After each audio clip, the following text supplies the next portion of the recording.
Chow chow chana dal poriyal. Chow chow chana dal poriyal తయారు చేయ విధానం. ముందుగా మసాలాను తయారు చేసుకుందాం.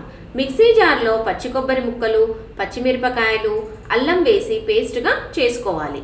ఒక బాణలిలో నూనె వేడి చేసి ఆవాలు వేసి అవి చిటపటలాడగానే ఎండుమిరపకాయలు, మినప్పప్పు, కరివేపాకు, ఇంగువ, అలాగే చౌచౌ ముక్కలు, తగినంత ఉప్పు వేసి మూత పెట్టి కొద్దిసేపు ఉడికించాలి. తర్వాత మిక్సీ చేసిన కొబ్బరి, పచ్చిమిర్చి పేస్టు, అలాగే ముందుగా నానబెట్టి ఉడికించిన శనగపప్పు వేసి కలిపి మూత పెట్టుకొని స్టవ్ ఆఫ్ చేసుకోవాలి. దీనిని వెంటనే సర్వ్ చేయకండి.